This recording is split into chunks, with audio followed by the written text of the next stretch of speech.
सभी साथियों को जोहार। आज हम लोग झारखंड की भूगोल की कक्षा में पिछले क्लास से आगे बात करने वाले हैं। पिछले क्लास में हम लोगों ने झारखंड की चट्टानों की प्रकार और उनकी अवस्थिति को देखा था और इसके अलावा आप लोगों को मैंने कहा था कि इस कक्षा से मतलब झारखंड का जो चट्टान है उससे रिलेटेड और भी जो उस चैप्टर में रहा कर्क रेखा वगैरह दूसरे राज्यों से स्पर्श करने वाले जिला वगैरह, तो ये सबका पीडीएफ मैंने आप लोगों को कहा था और वो आप लोगों को टेलीग्राम में मिल चुका है। तो अब हम लोग आज उससे आगे झारखंड की स्थलाकृति पे चर्चा करने वाले हैं। तो आप लोग जो भी पिछली कक्षा नहीं देखेंगे वो देख लीजिए, सारा आपको उसमें मैप बना करके दिखाया गया है। जैसा कि एक चित्र आपको यहाँ पे भी दिख रहा होगा, इसमें देख लीजिएगा 5 तरह का जो क्षेत्र बांटा गया है। वाइट कलर में जो है, जिस जहाँ भी वाइट है वो है आग्नेय और आग्नेय चट्टान में ही ग्रेनाइट और नाइस प्रकार का। उसी से फिर परिवर्तित होकर के आपको नीचे ग्रीन में दिख रहा होगा धारवाड़ क्रम, जो कि लौह धातु मतलब लौह अयस्क धातु जो भी कह लीजिए, इसकी प्राप्ति यहाँ पे बहुलता से होती है। इसके अलावा हम लोगों ने बीच में जो काला कलर का आप देख रहे होंगे वो है आपका गोंडवाना क्रम।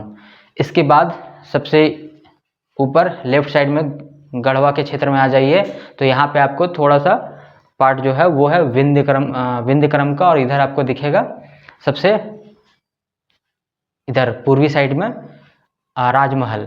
ये आपको पूरा मैप के पूरा डायग्राम आपको मिल चुका है पीडीएफ के रूप में। आज हम लोग झारखंड की स्थलाकृति पे बात करने वाले हैं। स्थलाकृति मतलब क्या, कहाँ पे कैसी उचावच कह लीजिए कि उचावच कैसा है, जो हमारी भूमि है उसका स्लोप कैसा है, कुछ भी कर सकते हैं आप। तो ये हमें आज की कक्षा में देखना है। तो झारखंड की जो पूरा जो भूभाग है हमारा, अगर स्थलाकृति के तौर पर भी इसे भी मोटे तौर पर 5 विभागों में विभाजित किया जाता है, 5 भागों में विभाजित किया जा सकता है या जाता है। इसके बाद आगे इसके और भी छोटे पार्ट्स किए गए हैं, वो आपको लास्ट में आपको पूरा फिगर के साथ आपको दिखाया जाएगा। अभी है कि प्रत्येक वो जो मुख्य विभाजन है, जैसे 5 जो विभाजन है उस पर हम लोग चर्चा करेंगे और उसके बाद फिर आपको वो आगे का वीडियो मिलेगा पूरे मैप के थ्रू से। तो चलिए पहले जो मोटी बातें हैं उसे हम लोग आराम से पहले देख लेते हैं। तो जैसा कि आपको यहाँ पे फिगर में आपको दिख रहा होगा, आपको जैसे फिगर में दिखेगा यहाँ पर 5 भागों में विभाजित किया गया है मोटे तौर पर, जिसमें से कि पहला है आपका पाट प्रदेश। यहाँ से हम लोग स्टार्ट करना है। पाट प्रदेश, पाट क्षेत्र जो भी कह लीजिए आप, ये तो जैसा कि आप फिगर में देख चुके हैं कि क्या है वो सबसे वेस्ट साइड का यहाँ पर पलामू और गुमला, पलामू लातेहार गुमला और लोहरदगा, इन जिलों में इस पाट क्षेत्र का विस्तार है। ये झारखंड में औसत रूप से ये जो क्लासिफिकेशन किया गया है आपका मोटे तौर पर 5 भागों में, इनमें सबसे ऊंचे भूभाग के तौर पर पाट प्रदेश जाना जाता है औसतन रूप से। अगर कोई बिंदु पे कोई पॉइंट पे अगर बात किया जाएगा तो वो तो हमारा है पारसनाथ, लेकिन औसतन कि उस क्षेत्र में औसतन ऊंचाई जो है वो सर्वाधिक है पाट क्षेत्र का। एवरेज रूप से मतलब एवरेज औसतन रूप से एवरेज इसका हाइट है 900 मीटर। तो ये सब जो 900 मीटर होता है ये कहाँ से होता है, मेरे घर से, आपके घर से, कहाँ से? ये होता है समुद्र तल से बात होती है कि समुद्र तल से इसकी औसतन ऊंचाई, समुद्र तल से औसतन ऊंचाई 900 मीटर है। यह है पाट प्रदेश। पाट का मतलब क्या होता है नहीं बोलते हैं उसको, हम लोग गाँव वाला अपने भाषा में करते हैं कि जो भूमि ऐसा रहता है थोड़ा उबड़ खाबड़ इधर उधर, तो उसको नहीं बोलते हैं, उसको पाट कर देना है। पाट मतलब क्या, समतल कर देना है, समतल भूमि, समप्राय भी बोलते हैं, समतल भूमि।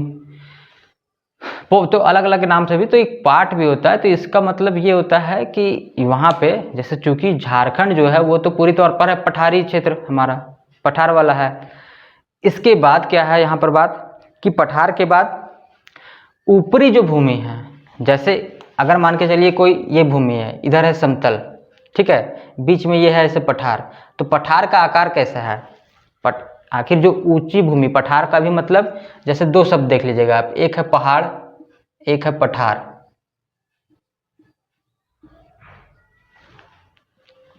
ये दोनों सेम ही है।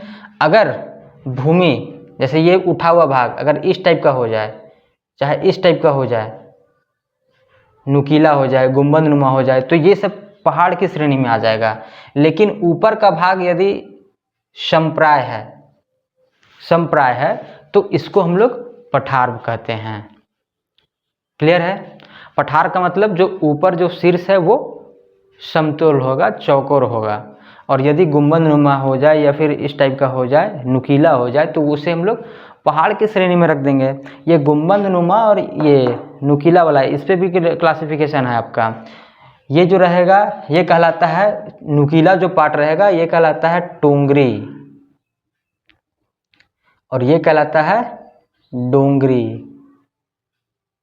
टोंगरी डोंगरी ये याद रखिएगा। अगर समतल है तो ये आ जाएगा आपका पठार।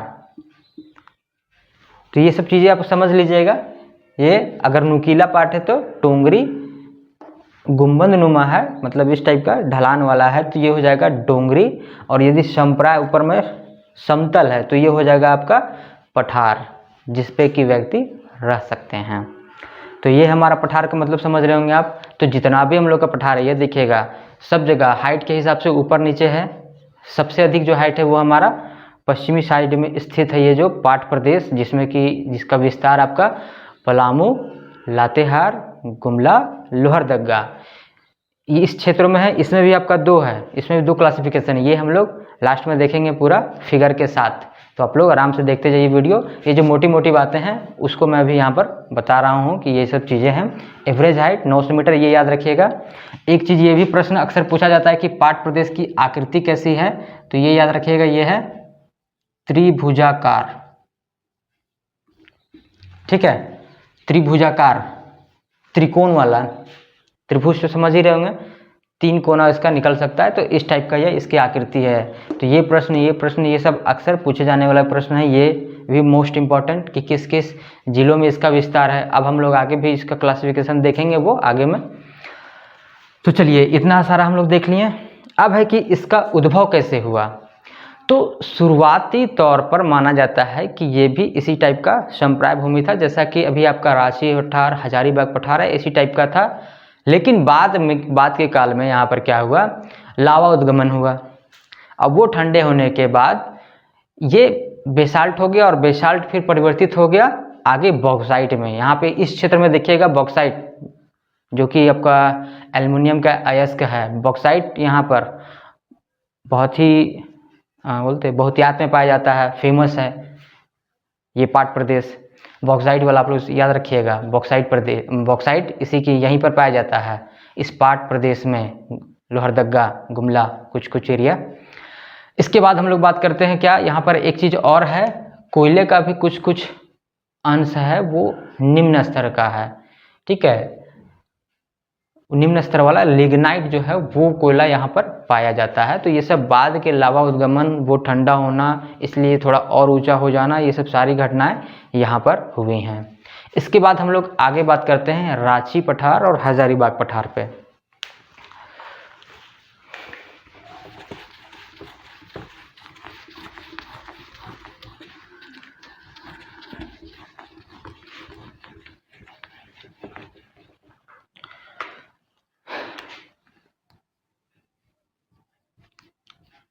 रांची पठार प्लस हजारीबाग पठार। तो रांची और हजारीबाग पठार ये भी आप फिगर में देखिएगा, यहाँ पे ये दोनों जुड़ा हुआ है। बीच में आप देखिएगा दामोदर जो वैली है, दामोदर घाटी, वो बीच में इनको विभाजित कर रही है। पहले ये दोनों जुड़े हुए थे, इसलिए इन दोनों का हाइट भी समान है। ठीक है, हजारीबाग पठार आपका क्लासिफिकेशन भी कुछ कुछ रहता है इस टाइप का। कहीं कहीं आपको ये भी मिल जाएगा कि भाई ऊपरी हजारीबाग पठार, निचली हजारीबाग पठार, तो वो जनरली बाह्य पठार में उसको काउंट किया जाता है, तो निचली भी कहीं कहीं लिख देता है, तो कोई दिक्कत नहीं है। मेन जो सेंट्रल हजारीबाग पठार है वो और रांची पठार ये दोनों जुड़ा हुआ था, इसलिए इन दोनों की हाइट भी औसतन रूप से 600 मीटर है। तो कहा जाता है कि ये कभी जुड़ी हुई थी, मतलब एक ही थी। बाद में कार्बोनिफेरस काल में जब यहाँ पे गोंडवाना वाला उद्भव होने लगा, तब यहाँ पे एक भ्रंश हुआ, और भ्रंश के बाद जब वो दरार पैदा हो गया तो वहाँ पर फिर उसके बाद दामोदर नदी का वो बहाव क्षेत्र हो गया, और वो बहते बहते फिर ये दोनों को अलग कर दिया। आप कभी रांची से हजारीबाग आइए या हजारीबाग से रांची जी कभी भी, तो ये देखिएगा आप कि जैसे ही मतलब रामगढ़ में आइएगा आप, तो मान लीजिए आप इधर हजारीबाग से जा रहे हैं या रांची से आ रहे हैं, तो दोनों साइड से देखिएगा ऐसे है ढलान, बीच में यहाँ दामोदर नदी है, उसके बाद फिर ऐसे है दोनों साइड से ऊपर, तो बीच में ये एस्कार्पमेंट दिख रहा है, ये जो दरार है जो कि नदी दामोदर अपना भ्रंश के बाद दामोदर अपना रास्ता बनाए वो भी है, और भ्रंश के बाद ये दोनों थोड़ा थोड़ा अलग भी हो गया, तो इस टाइप का आपको मिलेगा। ठीक है, दोनों साइड से बीच में थोड़ा सा जहाँ पे मेन रामगढ़ है, दामोदर नदी जहाँ बह रहा है वो निचला है, उसके बाद फिर धीरे धीरे दोनों साइड से ऊपर हम लोग उठते जाते हैं, दोनों का हाइट लगभग समान है। इसलिए झारखंड में जो जलवायु भी है वो रांची और हजारीबाग, ये देखिएगा ये दोनों का जलवायु जो है, यहाँ का मौसम बड़ा ही सुहावना है, दोनों जगह का है, दोनों जगह का बहुत ही शानदार मतलब हमारा मौसम है, जलवायु है, रहने में बहुत ही मज़ा आता है, एकदम समतुल्य रहे, ना ज़्यादा गर्मी ना ज़्यादा ठंडा, मतलब अन्य के तुलना में बहुत ही अच्छी स्थिति में रहता है ये दोनों स्थान। तो इनका एवरेज हाइट है 600 मीटर। ये कहानी होगा कि भाई जुड़ा हुआ था। इसकी मुख्य बातें ये हैं, इसका ये है कि ये ऊपरी भाग में जो रांची पठार है ये ऊपरी भाग में चौरस है, और चौरस के बाद फिर ये इस टाइप का कि यहाँ से जो गिरता है किनारा जो है वो खड़ा है, तो जिसके कारण कि ये क्या होता है कि बहुत सारे जलप्रपातों के उद्गम का ये स्रोत बनता है या फिर कारण बनता है। क्योंकि हमारा पूरा ही पठारी क्षेत्र है, पूरा झारखंड ही लगभग एक, अब छोड़ दीजिए संथाल परगना को, उधर चूंकि हाइट कम है, ऊपरी वाले मतलब मोटा मोटी सभी जगह औसतन रूप से कहीं अधिक है या कम है, लेकिन पूरा जो झारखंड है वो पूरा पठारी क्षेत्र है लगभग। तो इसलिए आपको जलप्रपात पूरे झारखंड में लगभग दिखेंगे, जिसमें कि अधिकांश जो है सबसे अधिक, जो डिस्ट्रिक्ट वाला पूछता है भैया ये प्रश्न कि सबसे अधिक जलप्रपात, ये जलप्रपातों की शहर किसे कहा जाता है, जलप्रपातों का शहर, तो ये रांची आता है। रांची में ये बहुत ही अधिक है। ठीक है, अन्य की तुलना में काफ़ी ज़्यादा है यहाँ पर। बाकी आपको सभी जगह मिलेंगे, बाहरी साइड में भी, बाह्य पठार में भी मिलेंगे, इस साइड में भी, नीचे वाले साइड में भी हम लोग देखेंगे। जैसा कि आप फिगर में फिर से मतलब आप देखते जाइएगा, देखे ही होंगे, ऊपर में नीचे में दोनों साइड में बाह्य पठार है। अब बाह्य पठार का भी क्लासिफिकेशन में देख लेते हैं। बाह्य पठार मतलब बाहरी पठार या निम्न पठार, कुछ भी कह लीजिए। बाह्य पठार या निम्न पठार, तो ये दोनों साइड आपको देख सकते, जैसा कि आप फिगर में देखिएगा, ऊपर में भी पूरा बाह्य पठार ग्रीन वाला, और ये नीचे वाला भी पूरा बाह्य पठार, ये दोनों बाह्य पठार है। और इनकी हाइट अन्य की तुलना में कम है, यहाँ पे 300 से 600 मीटर तक ही हाइट है। समुद्र तल से ऊंचाई औसतन रूप से इतना है, कहीं कहीं ऐसा नहीं है कि यहीं पे 300 के इसके बीच में रहेगा, कहीं कहीं 150 भी है, कहीं कहीं 800 भी है, कहीं कहीं 1000 भी, इस टाइप का है। ठीक है, औसतन रूप है ये कि औसतन रूप से इतना ही मिलता है। तो यहाँ के जो है बाह्य पठार में, जैसे कि आपका बाह्य पठार में गिरिडीह, कोडरमा गिरिडीह, ये पठार भी शामिल किया जाता है, क्योंकि है तो ये बहुत ही निम्नतम, इसको कहीं कहीं आपको निचला हजारीबाग पठार में भी शामिल किया जाता है। तो लेकिन विस्तार पूर्वक देखिएगा तो यही है गिरिडीह, कोडरमा गिरिडीह पठार। ये निम्न है, लेकिन बावजूद इसके देखिएगा आपकी झारखंड की जो सर्वोच्च चोटी है सम्मेद शिखर या पारसनाथ पहाड़ी, अब जो कह लीजिए, वो इसी में है। अब हम लोग बात करते हैं बाह्य पठार में इसके अलावा और भी क्लासिफिकेशन है, हाइट इतना ही है और ये इसका अन्य क्लासिफिकेशन अभी हम लोग आगे देखने वाले हैं कि कहाँ कहाँ क्या क्या है, उसे आप जरूर देखिएगा, काफ़ी कुछ समझ में आएगा, काफ़ी कुछ क्लियर हो जाएगा। इसके बाद एक सिर्फ बचता है संथाल परगना क्षेत्र का राजमहल क्षेत्र वाला। अब देखिएगा आराम से फिगर में, राजमहल का क्षेत्र है, वहाँ पे राजमहल की पहाड़ियाँ हैं, वो भी थोड़ी जो हाइट है वो भी एवरेज रूप से इतना ही है 300 से 600, और उसके अलावा समतल भूमि है, समतल भूमि की हाइट वहाँ और भी कम है, लगभग 150 मीटर ही हाइट है समुद्र तल की तुलना में, कि समुद्र तल से 150 मीटर लगभग हाइट है समप्राय भूमि की। कुछ समप्राय भूमि आपको नीचे में चाईबासा साइड में भी, चाईबासा प्लेन भी आपको समतल भूमि भी देखने को मिलेगा। तो अब हम लोग चलते हैं उस वाले पार्ट में जहाँ की आपको पूरे फिगर के साथ आपको देखना है। तो चलिए हम लोग उस पर अब हम लोग मूव करते हैं। तो जैसा कि अभी आप लोगों को बताया गया कि झारखंड को स्थलाकृति मतलब ऊंचावच के अनुसार मुख्य रूप से 5 क्षेत्रों में विभाजित किया था। तो ये देख सकते हैं आप लोग, ये हमारा 1, चलिए इस पर हम लोग बात करते हैं। देखिए यहाँ पर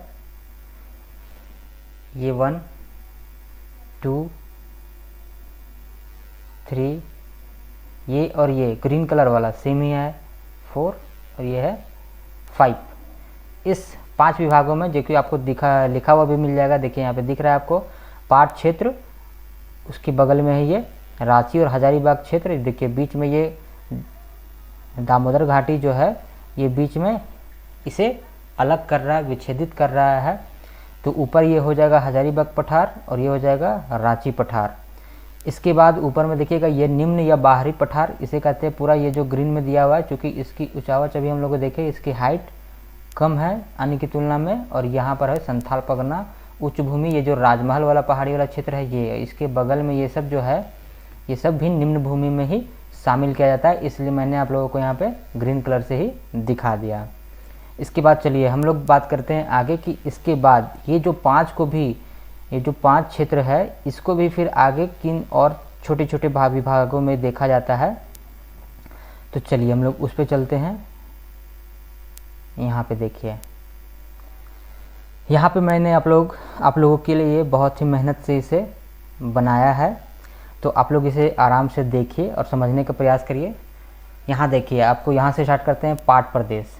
तो ये जो पाट प्रदेश था इसका ये सांकेतिक तौर पर है, ये आप लोग पूरा मैप लेकर के इंची टेप लेकर के मत मापने लगिएगा, ठीक है। ये सांकेतिक तौर पर है कि इस टाइप का अप्रॉक्स है, मोटा मोटी कहीं पर हो सकता है तो थोड़ा बहुत आगे पीछे भी दिख जाए, लेकिन मोटा मोटी क्षेत्र का विभाजन इसी प्रकार से है। और प्रश्न आएगा आपका एग्जाम में तो आपको कमोबेश दिमाग में एक छवि होना चाहिए कि हाँ भाई ये इस प्रकार का है। अब बात करते हैं हम लोग यहाँ, ये देखिए आपका जो पाट प्रदेश था, पाट प्रदेश ये वाला क्षेत्र, कोई अलग कलर ले लेते हैं। ये जो पूरा पाट प्रदेश है यहाँ पे अभी हम लोग बात कर रहे थे, इसको देखिए मैंने आप लोगों को कहा था ये 2 भागों में विभाजित है। ऊपर वाले भाग को ये जो पलामू और लातेहार के क्षेत्र में है इसको बोलते हैं पलामू पाट, और ये वाला जो निचला क्षेत्र है ये गुमला लोहरदगा पाट कहा जाता है। ये सब में जो आपकी सर्वोच्च चोटी जैसे बोला जाता है कि नेतरहाट जो है उसको इस पाट क्षेत्र की सर्वोच्च चोटी माना जाता है, नेतरहाट पाट बोलते हैं उसे। 1 मिनट गड़बड़,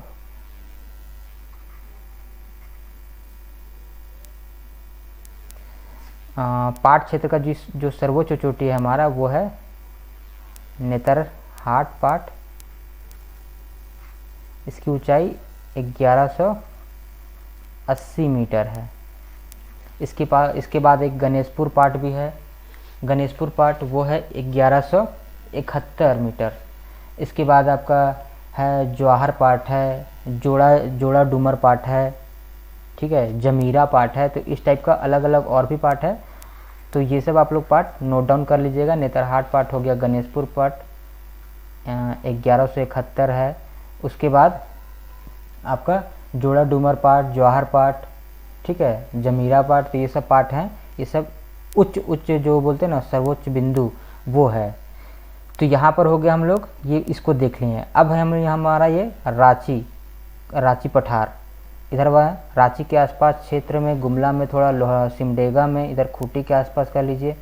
तो इन क्षेत्रों में, और ये जो मोरवान आप देख रहे हैं ये सब सारा क्या है, रांची पठार का ही भाग है। ये मोरवान उसका ढलान वाला पार्ट है। यहाँ पे ये देखिएगा पंच परगनिया समतल भूमि, इसको मैदान भी कह सकते हैं, पंच परगनिया मैदान। और ये है मोरवान, ये मतलब कम ढलान वाला क्षेत्र है। ढलान है, पठारी भूमि है, ढलान है, लेकिन कम ढलान है, तो इसलिए इसको अलग नाम दिया गया है मोरवान।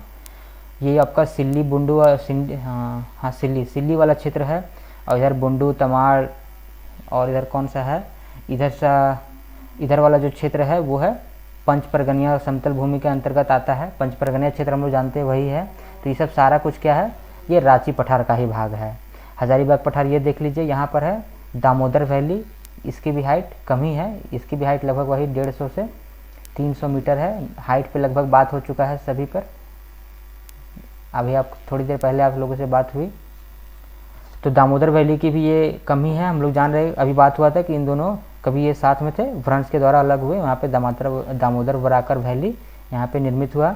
अब है मेन यहाँ पर ये देखिएगा छोटा बोल रहे हैं, ये ऊपर में जो है निम्न पठार भूमि, ये वाला या बाह्य पठार, ये वाला क्षेत्र। तो यहाँ पे अब देखिएगा कि अलग अलग जैसे है। ये गढ़वा उच्च भूमि, सबसे पहले गढ़वा वाले क्षेत्र में, पलामू वाले क्षेत्र में गढ़वा उच्च भूमि नाम दिया गया है। उसके बगल में है छतरपुर समतल भूमि, ये याद रखिएगा, छतरपुर आप लोग जानते हैं पलामू में ही है। तो ये वाले क्षेत्र में छतरपुर समतल भूमि, इसकी हाइट भी कम है, वही 150 मीटर के 150 से 300 मीटर के बीच में। चतरा पठार, कोडरमा पठार, ये सब 300 से 600 के लगभग में है। कोडरमा गिरिडीह, यहाँ पे गिरिडीह भी जुड़ेगा, कोडरमा गिरिडीह पठार। यहाँ चतरा पठार, देवघर निम्न भूमि, इसकी भी हाइट ये सब प्लेन है। राजमहल वाले क्षेत्र में सिर्फ ये वाला इतना जो है वो राजमहल पहाड़ी का जो आएगा क्षेत्र, इसका हाइट है वो थोड़ा सा है अधिक, और बाद बाकी इधर जो प्लेन ही टाइप का भूमि है, ये इधर साहिबगंज वाला ये जो गंगा का मैदान है ये तो और भी प्लेन है। ये सब की हाइट लगभग समुद्र तल से 150 मीटर, इसकी हाइट, पहाड़ी की हाइट, राजमहल पहाड़ी की हाइट लगभग वही 300 से 600 मीटर पहाड़ी की हाइट, पहाड़ी वाले क्षेत्र में औसतन रूप से। उसके अगल बगल में ये और भी कम है, ये संप्राय भूमि है। तो इधर वाला हम लोग क्षेत्र देख लिए। ये मोरवान समझ में आया आपका। रांची वाला ये सिल्ली वाला जो क्षेत्र है उसमें है ये कम ढलान वाला क्षेत्र है, वो रांची पठार का ही भाग है। और ये पंच परगनिया समतल भूमि, संप्राय भूमि या मैदान जो भी कह लीजिए वो है। अब आ जाइए दक्षिणी वाले में, दक्षिणी निम्न भूमि। तो यहाँ पे देखिएगा आप अलग अलग पार्ट में इसको डिवाइड किया गया। जैसे ये वाला क्षेत्र देख लीजिए, ये दलमा, इसको देखिए, ये लाल रंग का ये स्वर्ण घाटी वैली ये है, ये भी संप्राय भूमि है, ये संप्राय भूमि है। इसके बगल में ये स्वर्ण रेखा वैली, स्वर्ण रेखा घाटी कह लीजिए। ये ढालभूमि उच्च भूमि, ये वाला क्षेत्र, इसकी तुलना में वही 300 से 600 के बीच। कोल्हान उच्च भूमि 300 से 600 के बीच। सारंडा भी वही 300 से 600 के बीच। और ये समतल चाईबासा समतल है, ये 150 लगभग है, 150 से 300 मीटर के बीच इसकी हाइट है। ये हो गया आपका पोरहाट, ये हो गया पोरहाट क्षेत्र। तो इस प्रकार से क्लासिफिकेशन किया गया है पूरे झारखंड का। तो ये मैप देखने के बाद मुझे उम्मीद है आप लोगों को जो क्षेत्र ये सब अगर नाम आएगा तो आपके दिमाग में एक स्पष्ट मैप आएगा कि ये वाला इस क्षेत्र में है। आपको एरिया तो नहीं पूछेगा कि ये इतना एरिया में है, इतना एरिया में है। आपको ये ऑन एन एवरेज पूछेगा कि इसकी हाइट क्या है। तो ये याद रखिएगा, मान लीजिए बोल दिया कि सारंडा पहाड़ी भूमि, सारंडा इसको पहाड़ी भूमि बोलते हैं, पोरहाट, सारंडा, ये सब दलमा पहाड़ी भूमि नाम आता है ये सब। तो ये सब जो पहाड़ी भूमि है या ढालभूमि है, तो ये ढालभूमि उच्च भूमि, इनकी हाइट कितनी है। तो अब लोग याद रखिएगा कि वो बाहरी वाले में है, मतलब 300 से 600 के बीच। ये है 900 के बीच, ये वाला पाट प्रदेश 900 के बीच, हजारीबाग और रांची 600 के बीच, बाद बाकी सब 300 से 600 के बीच, ठीक है। और ये जो समतल भूमि है वो 150, और ये वाला बाद बाकी जो उच्च भूमि है वो 300 से 600 के बीच। दामोदर वैली याद रखिएगा 150 से 300 के बीच मीटर, सारे मीटर में बात हो रहा है यहाँ पर। तो इस प्रकार से कुछ भी दलमा वाला पूछ देगा, चाईबासा समतल भूमि, चाईबासा एक याद रखिएगा, चाईबासा निचली भूमि समतल भूमि है ये, तो ये 150 के लगभग में, 150 से 300 के बीच। तो इस प्रकार से आपको उम्मीद है कि ये उचावच और स्थलाकृति ये आपको क्लियर हो गया होगा। अब हम लोग अगले क्लास में कोई दूसरे सेक्शन पे हम लोग बात करेंगे, फिर मिलते हैं हम लोग अगले क्लास में। तब तक आप लोग ध्यान लगा कर पढ़ते रहें, इसे अच्छे तरीके से समझ लें। धन्यवाद।